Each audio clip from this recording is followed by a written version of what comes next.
Welcome to the Work Hard, Play Hard podcast. My name is Rob Murgatroyd, and I'm a former doctor turned lifestyle entrepreneur.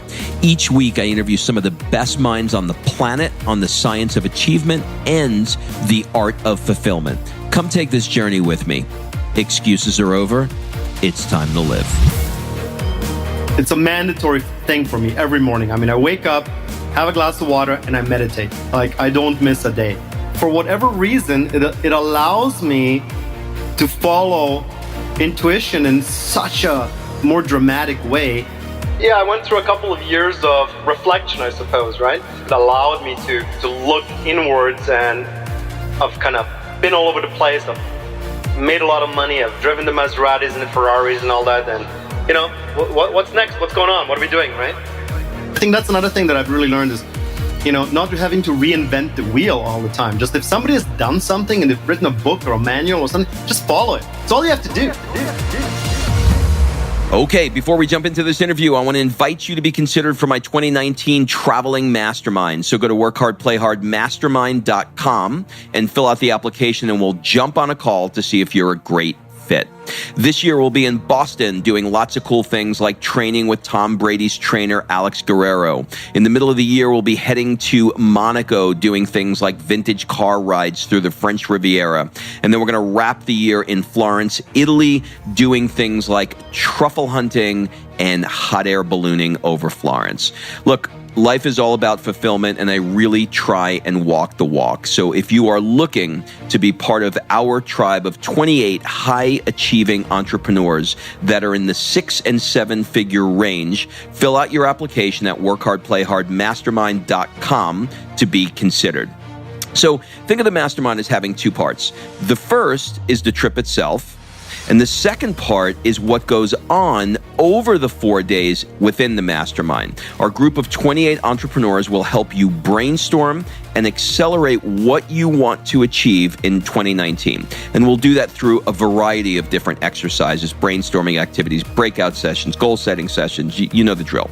So go to workhardplayhardmastermind.com, fill out an application, and we'll jump on a call to see if you're a fit. All right, let's jump into today's episode. What's up, everybody? This is Rob Murgatroyd, and welcome to another episode of the Work Hard, Play Hard show. This episode features Mario Milanovic. You can find him on Instagram and elsewhere at Mario_Mila, and the number's 88. So Mario is an old friend of mine that recently made some shifts in his life towards fulfillment, and I knew that I had to have him on. So Mario's a guy that made a ton of cash. I mean, a lot of money. Like, he made more money in a month than I made in 5 years, like that kind of money. And he realized that he wasn't getting the joy out of his life that he really wanted. And he sort of like dove into his life and said, look, what are the things that are really giving me joy? And he pulled all the things that were not giving him joy. And we talked about how he's approaching his life now from a joy perspective. This is one of my most favorite conversations. It's really two old friends talking with each other about what's important in life. I love this conversation. I think you will too. Be sure to take a screenshot of this episode, share it on the socials, and remember to tag me and at Mario_Mila88 and let us know what you thought. So without further ado, please enjoy this conversation I had with Mario Milanovic.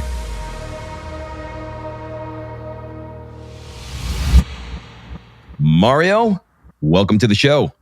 Thanks, Rob. Appreciate it. Looking forward to it. Known you for probably about 10, 12, 13 years. And it's been great watching you develop your jet set lifestyle. It's pretty amazing stuff, man. Really happy for you.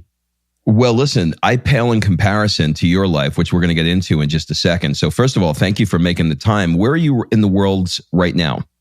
Just got back from Thailand. I was there for a couple of months, and I am now in Belgrade, Serbia, Eastern Europe.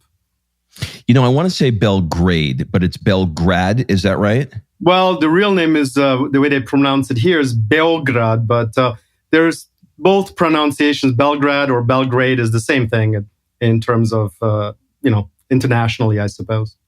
All right. Well, good. That's one less thing that I have to screw up in this interview. Perfect. Okay. So the show is basically going to have three parts. The first one is we're going to talk about the science of achievement and how you've been able to execute at such a high level. And then we're going to talk about the art of fulfillment and what you're doing to feel more fulfilled in your life, which is really, frankly, what triggered this interview for me in my mind, which we'll get into. And then we'll wrap up with some rapid fire questions, kind of like a speed date. Cool? Yeah, sounds great, man.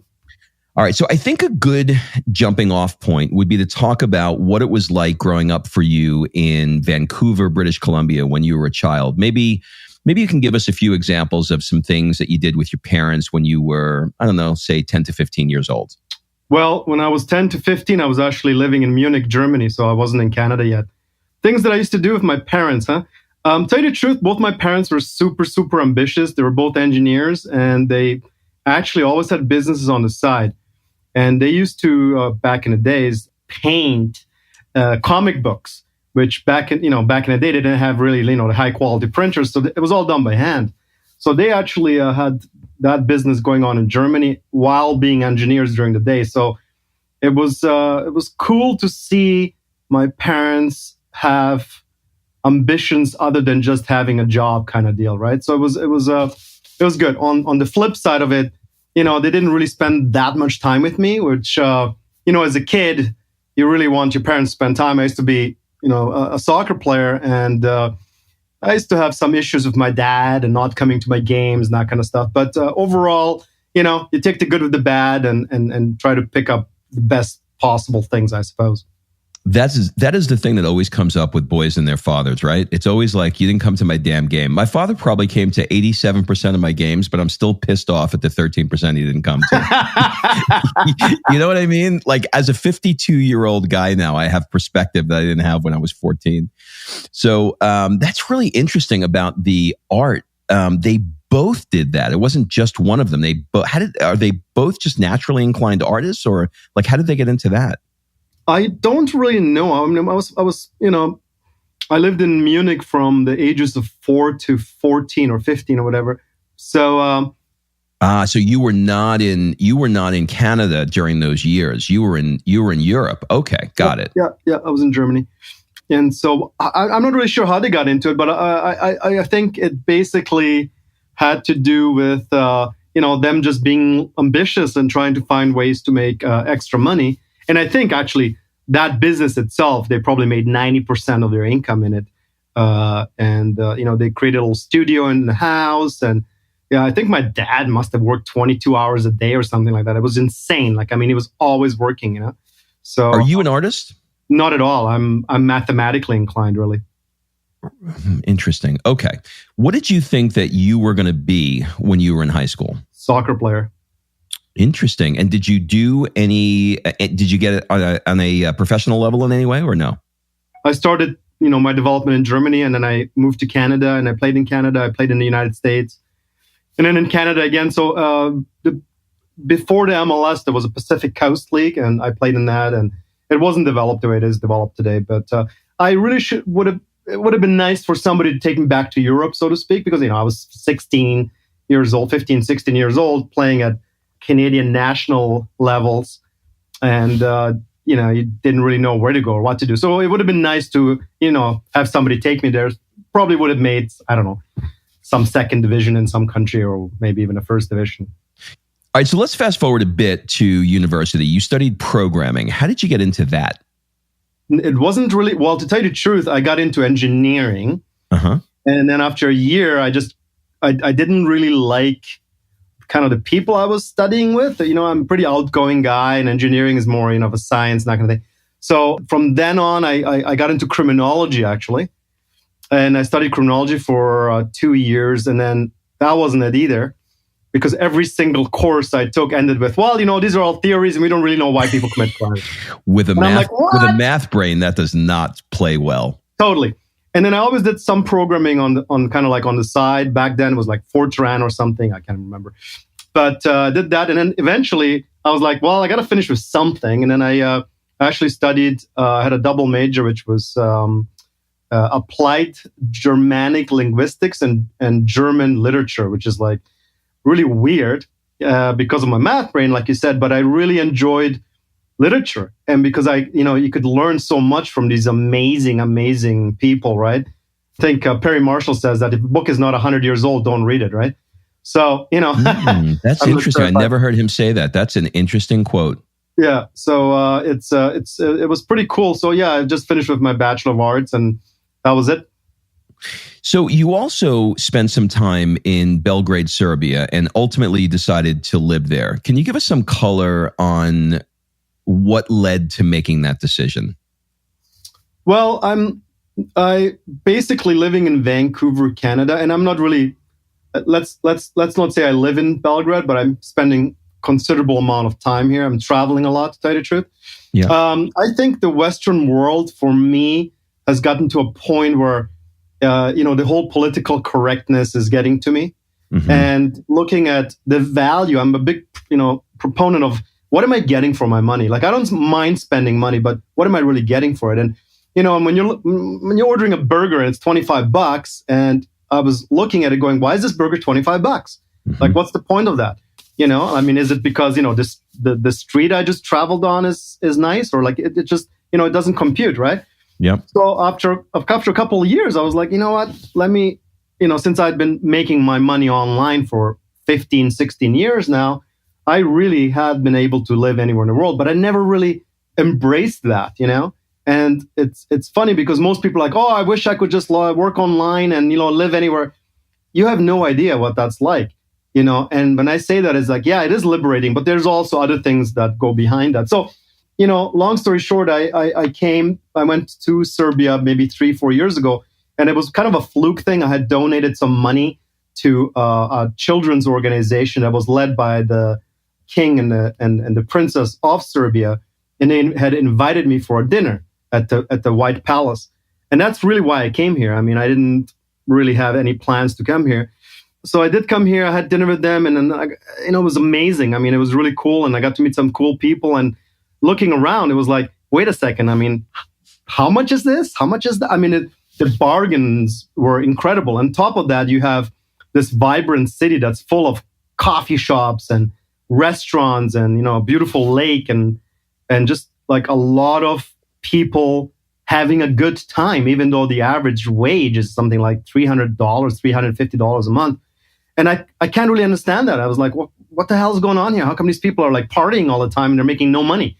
And kind of making it maybe a base, let's just say. And then I travel from here. And I mean, it's super cheap to travel in Europe, right? I mean, you can get a airfare for $10, $20 one way anywhere in Europe, and not every day, but, if you're flexible, you can, it's amazing. I mean, I remember going to Italy, Rome, Italy. It's an hour and 15 minutes. I mean, it was bizarre to get on a plane and 2 hours later, I'm having pasta in Rome. I can't even imagine. I exactly. can't imagine. Like, a couple of things are coming up for me when you're talking. One is, if I'm honest, when I have this. So, for the people listening, I went to Mario's house in San Diego, and when I tell you his house was on the beach, I mean, it wasn't on the beach; it was in the ocean. Okay, no shit. Like when you walk onto the deck, you're getting hit with water. I mean, it's insane. And, there's Secret Service that's on the block because, what was his name? Who was running for president at the time? Who am I thinking of? The guy who's married to the Heinz ketchup lady. What was his name? Oh, yeah. You know who I'm talking about. Anyway, so he's got a house there. It'll come to me.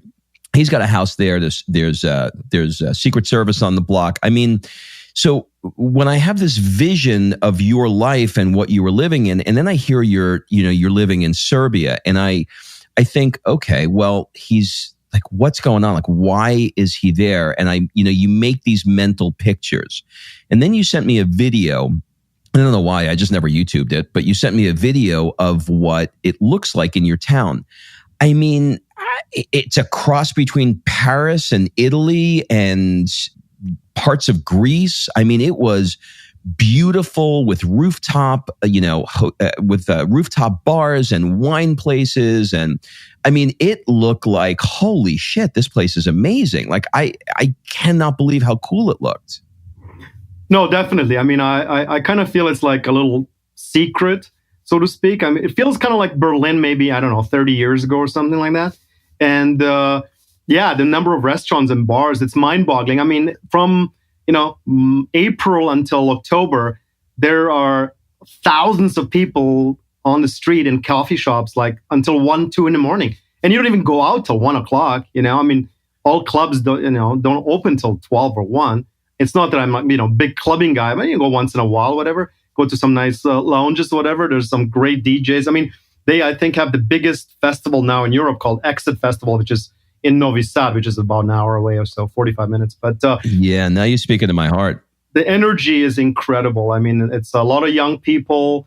They've gone through some crazy, crazy things with the NATO bombing and all that kind of stuff. And, people look at it as a negative. I mean, sure, it's a negative, but, it also makes you appreciate life so much more. So I think it's kind of like a place where time went backwards and, it hasn't been hit with all the, call it consumerism or whatever. I mean, there is consumerism, but it's more this whole political correctness. People are pretty direct, more like Russians, I suppose. If somebody thinks you're fat, they're going to tell you you're fat and nobody's going to cry, It's like you don't pick your words. And I really like that because it really brings out people's energies, and you can be who you want to be. And people just don't get upset about little stupid things like, like, is my straw plastic or not? I mean, who cares? Like, it's I know people got crazy. I have a Russian tailor, and I went in a few years ago and walked in. She was doing my waist, and she goes, "You got fat." I was like, fuck you. Yeah. Okay, let's talk a little bit about career. In the 90s, you had a job selling security systems door to door. What makes a good door to door salesman, and maybe what did it teach you? I think it was more like being able to take rejection in a big way. It was pretty like, now that I think about it, I'm like, oh my God, how did I don't even know if I could do it now, to tell you the truth. But, as kind of like a younger kid, I mean, I knew my product really well, and it was a good product, and it wasn't really that expensive and all that. But a lot of, it taught me about persistence and being able to take rejection and, and celebrating the victories. Whenever I did sell something, I was like, oh my God, I can't believe it. Like, this is great. And so being able to stand on your 2 feet and not being dependent on, other people or parents or the government or anybody else to, determine how much money you're going to make and the amount of time that you really have to spend on yourself, I suppose. Yeah, nothing like bouncing back when somebody slams a door in your face. If you can do that, then you can withstand almost anything, particularly as we move down your career. Online was probably much easier than going through that. So after you read Nothing Down by Robert Allen in early 2000s, you found yourself inspired to get into real estate. Were there any seeds from that experience that you learned and maybe still use in your business career today? That book, I mean, it was so interesting. I was actually in Kona, Hawaii. I remember I was sitting there and I read the book in one sitting. And it was one of those things that I just couldn't put the book down. I think I read it like 10 times. I mean, not that day, but the thing that was really kind of a wake-up call is that anything is possible, And I was like, wait a second, I don't have any money, but, I think I scraped together some money to go to Hawaii, obviously. But it was kind of like, I think I can do this, I think, I mean, if this guy did it and he's wrote a book about it, let's just follow the plan. And I think that's another thing that I've really learned is, not having to reinvent the wheel all the time. Just if somebody has done something and they've written a book or a manual or something, just follow it. It's all you have to do. It's not brain surgery really. And so, I did go back to Canada, and I was like, talking to realtors, and they're like, no, that doesn't exist. That's like, that doesn't make sense. Like nobody's doing that and everything. It's funny because that's exactly what I did for many years, actually. So then if we fast forward to, let's say around 2003, you sold that portfolio that you amassed in Canada, and you decided that you were going to move to San Diego and replicate that system. And you did. And you amassed a real estate portfolio in excess of $23 million, which included some commercial real estate and even a hotel in Oklahoma. How did you wind up with a hotel in Oklahoma City? I could write a book on this, but basically, I was in San Diego. I was, buying real estate, selling some of it, renovating some of it, and all that kind of stuff. And I was looking for different kind of markets, I suppose. It was 2000, I think it was like 2006, 7, whatever, pre-bubble, or maybe 5. I was reading the paper, I don't know why, but saw a little tiny ad and said, Oklahoma City investment, blah, blah, blah, call. And I called up this guy, and he happened to be in Canada, and he's like, look, just fly here and check it out. I can't tell you, over the phone. And I remember I was like, okay. I got on a plane literally the next week, and I didn't even know where Oklahoma City was. I mean, literally, it was like, I don't know where it is. Got there, and what I saw was a city that was in development, and the prices were like, compared to California, it was like a joke. Like yeah, right. 30, 40,000, 50,000 for a house, that kind of thing. I mean, sure, they had more expensive ones, but Anyway, so I started accumulating properties there and then selling them off in California as a bundle. And this guy kept driving me by this hotel. It was kind of, it had been there maybe 20 years or something, 22 years. But it needed big time renovation. And he just kept driving by. He's like, hey, listen, this place for sale. What do you think? I'm like, I don't know. Like, what the hell? I never ran a hotel or owned a hotel. Yeah, right. And, I was coming back once a month. And every time I drove by, I flew there, he drove me through the hotel. He's like, look, they just dropped the price again. Anyways, after about 4 or 5 months, we decided, hey, what the heck? I mean, this price is crazy, so let's just do it. And I literally took all the money I had and I jumped into this thing like head first. And it was the craziest experience. I mean, they had a Western club, country club in the hotel, which was the number one place in Oklahoma. So Friday and Saturday nights, there was, we had 300 parking spaces, 194 rooms, and there was not one parking space to be had, and our occupancy was, I don't know, 10%. So it's like, what's going on here? Like, is this a hotel? Is it a country? Anyways, there was bar fights. There was fights in the lobby. I mean, it just got out of control, right? So we got rid of them and all this. And at that time, I really got into Google AdWords. It's called Google Ads, obviously now. Yeah. And I connected with Perry Marshall and hired him. And that's where it got to be kind of interesting. I mastered Google Ads, and within a year increased the sales by 800% year over year, solely through Google. It was crazy, and that was my first kind of taste of what can be achieved online. What's interesting to me? You drop different things that I think are very seemingly normal to you, but they raise red flags in a good way for me. So when you're thinking of going to Serbia, you get an invite from the King of Serbia. The King of Serbia is not calling me. When you think of doing AdWords, you hire Perry Marshall, who, for those of you that are not in the internet world, that's like saying, I'm gonna hire Trump to run my real estate portfolio. I mean, like it's really insane the level that you play at. And I want to talk a little bit about how you manifest certain things in your life. But before that, I want to talk about, everybody would assume that everything goes perfect for you all the time and you always hit home runs. But you recently went through a period that wasn't so perfect economically. Can you kind of walk us through, just to help people who are maybe in a similar situation, and maybe share some lessons that you learned recently on this? The thing is that, like, I guess my motto is I want to be the most stupidest guy in the room, kind of deal.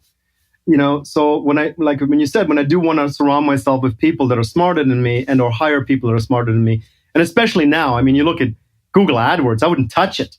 Like there's a million people better than me, right? So that's that. I think around 2010, 11, 12, I got hit with a really, really big lawsuit by the Federal Trade Commission, and I think it was for $13 million and whatever. The interesting thing is that I was really worried about making that much money. I mean, I was, staggeringly making 7 figures a month, and it was going up like at an incredible rate. And I think we had like, I don't know, maybe 5, 6 staff. It was just crazy. I was scared to lose it all, and for those of you that, that think making 6, 7 figures a month, 8 figures a month, somebody will come after you. Somebody will. It's whether it's, the ex or the girlfriend or somebody slips on a banana in front of your office or the government, whatever it is. And people were telling me I didn't take it really that serious. And at the end of the day, they did find something, and it was kind of ridiculous, actually. And they couldn't even explain it. I remember the very first call I had with them. The lawyer was like, he said, "Look, we don't really know what you do. Nobody knows what you did.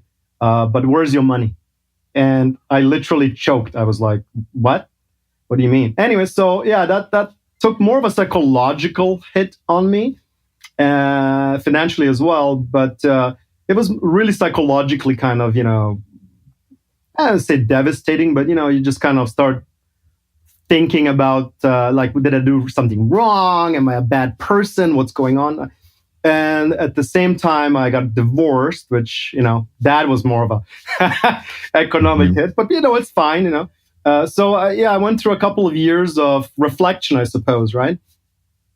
And which was actually, in hindsight, fantastic, because it allowed me to look inwards and really see, what's all this about, right? I mean, I've kind of been all over the place. I've made a lot of money. I've driven the Maseratis and the Ferraris and all that. And what's next? What's going on? What are we doing, right? Well, that's what I want to talk about next. I want to talk about the art of fulfillment. One of the reasons why I was compelled to ask you to do this interview is because on your birthday a couple of months ago now, I guess, you wrote a post, and it was a long post, but it was amazing. I get chills when I think about it. It was one of the most authentic, vulnerable, real posts. And maybe, I don't know, maybe it's because at the point I am in my life that it resonated. Maybe 10 years ago it wouldn't have, but it really, really struck me. And the theme of the post was, effectively, simpler is better. And, you have everything now in your life. Like you said, you've done the Ferraris and the Maseratis, etc. Just sort of high level.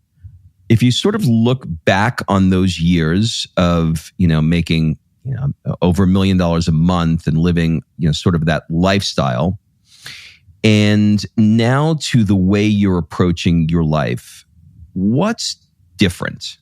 Yeah, totally different. I think I was driven by money. It's like, and also I think this need to prove to everybody else, including maybe my parents, that I can do it. Subconsciously, I suppose. It's not like I'm, telling myself that, but it was more about being able to say, okay, I really have to succeed, and what does that even mean? I mean, how much money is enough, type of deal, right? And I think now I've realized that it's really all about quality of life. Now, quality of life, it doesn't mean that you have to make a lot of money. It actually, to tell you the truth, it's funny. I was living in Thailand, and I was like, well, how much money do I really need to be happy, kind of deal, right? Like, what does that even take? An apartment, a little scooter, and money for food, kind of deal, right? And it's crazy how little you actually need. And also here's the big, I think this is one of the biggest things, is that when you have a lot of money and you're spending it, it was like, I wasn't staying in any resort or hotels under $1,000 a night. I mean, I didn't even know, I had I lost concept of money and what it can buy. And so that's kind of a weird thing, right? Where you just don't know what anything costs, where you're just like, money is no issue, right? And now it's more about value. Like, why am I paying $1,000 a night? Can I get something that's more fun for 50 or 30 or whatever it is, right? And the answer clearly is yes. And you're actually able to taste the people more, the locals more, when you're actually going at call it a lower level, whatever it is, right? Because you're mingling with locals, you're not in the resort all with, security guards and everything else. So that's a really big thing, because now you're able to, or at least for me, I've been able to really make friends, that are more authentic, I suppose.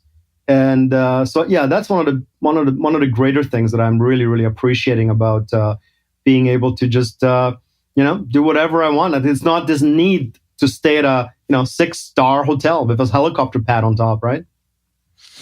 I love what you just said, and I never thought of it before. There's a couple of things that you said, because I've, like you, I've spent a lot of time traveling around the world and, paying way too much for hotels.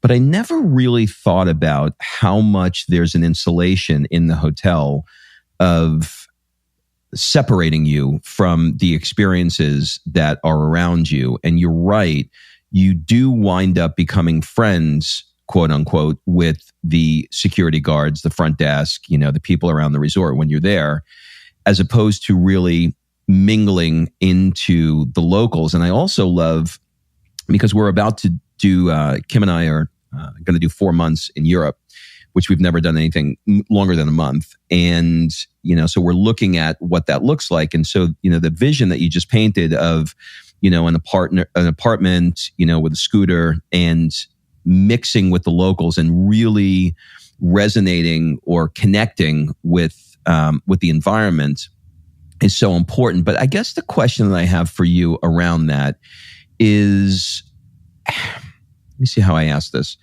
So, as a man, there's a certain level of significance that we have, around money. We want to be able to be the guy that is, producing a lot of money. It's going out to the finest restaurants, et cetera. And maybe I'm just speaking for myself at this point, but are you finding now that that sort of affluence mindset is not creeping up in your brain and sort of saying, well, you should be staying over at the Four Seasons, or you should be staying at this place, and this is a step backwards for you, with this Airbnb or whatever? Or has that part of your life completely been eradicated, and this new life that you have of stepping into more experiences just trumping that? Does that question make sense? I know it's a jumbled question, but does that make sense? Yeah, it does, and I can answer it easily. The difference is that I feel comfortable in, call it a hostel, as much as I feel comfortable in a $5,000 villa. I mean, for my birthday, I stayed in this beautiful villa in Thailand on this private island, and it was great. I loved it, but I wouldn't have wanted to stay there for more than 2-3 days. It wasn't. So I feel comfortable in both places now. Whereas before, I wouldn't feel comfortable because I was worried about what maybe perhaps other people would think and that kind of stuff, right? Whereas now it's just like, it's irrelevant. My happiness is not determined by where I stay or what I have or how much money I make. My happiness is completely within me. And if I decide I want to be happy, I'm going to be happy. And then, then the beautiful things of attraction comes in, and it's like, oh, wait a second, why am I only meeting happy people? So it's okay, so let's talk about that. How are you, what does the practice look like? If we got granular, what does the practice look like for you of stepping into that happiness place? So maybe contrast it to the way you used to be. Maybe you used to wake up in the morning and say, oh, fuck, I got all this shit I got to do. And now you wake up and say, it's going to be a great day. Like what's the difference in how you're approaching your days? Well, the one major change I made was meditation. I know everybody talks about meditation, and it's been like kind of like up around me for years and years and years, but you never really take it serious. It's like, yeah, okay, I guess I'll meditate once a year or once a month or whatever. And like, what does that even mean? It's like so woo-woo, and it's like, what the hell is that going to do for me, right? Like, why am I not using that 20 minutes or hour or whatever, to be productive? And what I found is it's a mandatory thing for me every morning. I mean, I wake up, have a glass of water, and I meditate. Like, I don't miss a day. And what it's done for me is really kind of bring down that whole analytical thinking mind. They call it the monkey mind. Yeah. And for whatever reason, it allows me to follow intuition in such a more dramatic way. And I just don't have these ups and downs anymore, So I guess meditation is something that if there was one thing that I could recommend to anybody, is like, just do it. Do it for 10 days. And if you don't see a 10x difference in your life, quality of life, then stop doing it. I've yet to find anybody that's like stopped after 10 days, right? Yeah, it's a game changer. I probably don't miss a day either. I would say I'm probably if I'm telling the truth, it's probably five out of the 7 days a week I do it. I probably skip the weekends. Is there something that you recommend in terms of the practice of it? Like, are you using Calm or Headspace or Dan Harris's Wake Up app, or how are you doing it? Or are you just closing your eyes? Well, initially I started with just YouTube guided meditations. Yeah. There's a guy named Michael Seeley who's really good. So his guided meditations are great. So now I'm at a point where I can either do that or I can listen. There's like also the Buddhist chanting on YouTube as well, which is kind of calming. That's kind of cool. And then sometimes it's just nothing, So, I mean, I have, you put on the Bose noise canceling headsets. That's important.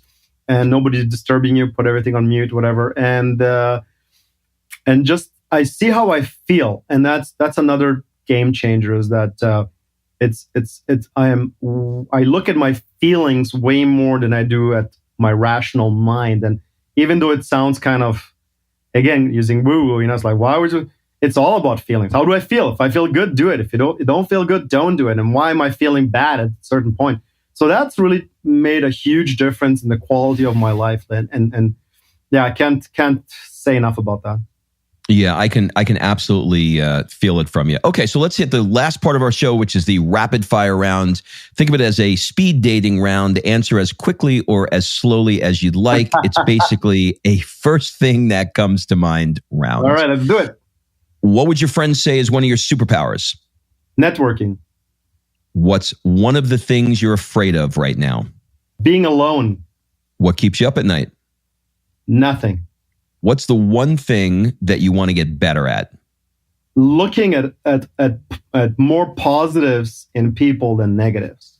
It's a good one. What book, other than Robert Allen's book, have you reread the most? The 80-20 Principle by Robert Koch. It's so good. Yeah. And I say Koch. So I'm you can actually, you can give me a linguistics lesson, because I'm learning I say every freaking thing wrong. No, I don't think so. I've actually met him. He's a cool guy. He was actually at a Perry Marshall seminar, and he lives in South Africa and Spain and London. Really, really cool guy. I learned so much. That guy's ultra smart. Like, holy man. Yeah, he changed a lot of people's lives on it. What's your guilty pleasure? McDonald's. And that's only since I have been gone from North America. That's okay. No judgment here. What's the one thing you own and probably should throw out but never will? My iPhone. If you had to give a TED Talk on nothing that you're known for, nothing that you speak about, and it can be about anything at all that you have a passion for, what would it be? Interior decorating. Love this question, because I would have never thought that. Okay, cool. The last final question is, we're going to change it up a little bit. What one question do you want to ask me? How did your life change after you started DJing?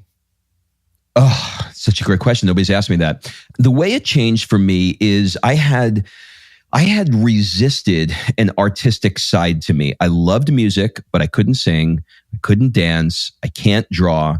But inside of me, I felt artistic, but I did not know how to get it out creatively.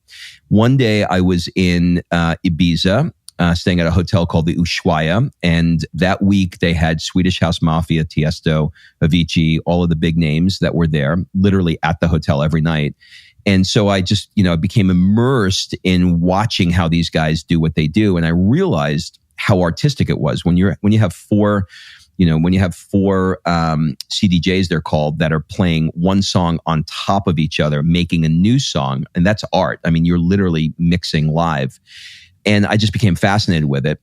So what changed is my level of creativity, embracing my level of creativity, my ability to, I'm really good one-on-one with people, but when I'm in a crowd of, in the case of DJing, there were thousands. It was difficult for me to, walk into a club. As I progressed in it, I started traveling around the country DJing, and walk into these clubs where there were thousands of kids. So I had to kind of get over the quote unquote stage fright, for lack of a better word. The trust that I had to have in myself. And so, for example, when you play a song as a DJ and, the crowd is going crazy and you got 20-year-olds on ecstasy that are fist pumping, in your face, and you're like, oh my God, this is unbelievable. And you're so excited and it's incredible. And then you put the next song on and for whatever the reason, it was the wrong move and you clear the dance floor. And having to figure out how to get them back was a skill in itself. Sort of the 3 phases of the night: before they're drunk, when they're drunk, and after they're drunk, are all different in how they want the night to go. Cool. Being able to create revenue for the bar by not playing music that's so good that they don't get off the dance floor and drink. So there's a lot of sub skills that are built and baked into DJing that most people don't think about. Right. So I don't know if that answered the question, but that's what hit me. Yeah, no, that's cool. That's cool. Well, dude, I cannot thank you enough for taking the time to do this. Are you going to be in North America anytime soon? Or I should be. Yeah, I definitely will be the next couple of months. Okay. Well, if I don't see you in North America, we're going to be in Europe for 4 months, starting in June. So maybe our paths can cross at some point over there. I'd love to connect with you and see you in person. No, thank you, man. All the best. Talk to you soon.